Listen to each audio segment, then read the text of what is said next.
আর সুন্দর ভবিষ্যতের স্বপ্ন, এই দুইয়ের আড়ালে লুকিয়ে থাকতে পারে ভয়ঙ্কর এক ফাঁদ। চীনা নাগরিকের সঙ্গে বিয়ের সুখী সংসারের প্রতিশ্রুতি।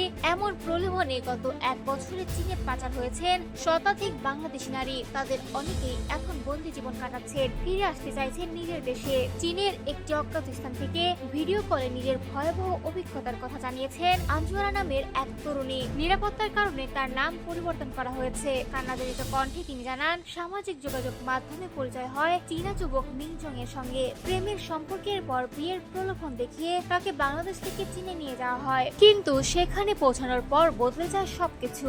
সুখের সংসারের স্বপ্ন পরিণত হয় দুঃস্বপ্নে। আঞ্জুয়ারার অভিযোগ, তাকে একটি ঘরে আটকে রাখা হয়, খাবার দেওয়া হয় অনিয়মিতভাবে, এমনকি দেশে ফিরতে চাইলে দাবি করা হয় বিপুল পরিমাণ টাকা। তিনি বলেন, আমি বাংলাদেশে ফিরে যেতে চাই, আমার পরিবারের কাছে যেতে চাই, আমাকে সাহায্য করুন। অনুসন্ধানে জানা গেছে, শুধু আঞ্জুয়ারা নন, এমন আরো অনেক নারী একই ধরনের প্রতারণার শিকার হয়েছে। অভিযোগ উঠেছে, একটি সংঘবদ্ধ চক্র সামাজিক যোগাযোগ মাধ্যমে চীনা নাগরিকদের সঙ্গে বাংলাদেশি নারীদের পরিচয় করিয়ে দিয়ে পরে তাদের বিদেশে পাঠানোর ব্যবস্থা করে। এই চক্রের সঙ্গে জড়িত থাকার অভিযোগে টঙ্গী এলাকার কয়েকজনের নাম সামনে এসেছে। ভুক্তভোগী পরিবারের অভিযোগের ভিত্তিতে আইন শৃঙ্খলা বাহিনী তদন্ত শুরু করেছে। প্রশাসন বলছে, চীনে বিয়ে ও ভ্রমণ ভিসার আড়ালে মানব পাচারের অভিযোগগুলো গুরুত্বের সঙ্গে দেখা হচ্ছে। তবে ভুক্তভোগীদের অভিযোগ না পেলে অনেক ঘটনা শনাক্ত করা কঠিন হয়ে পড়ে।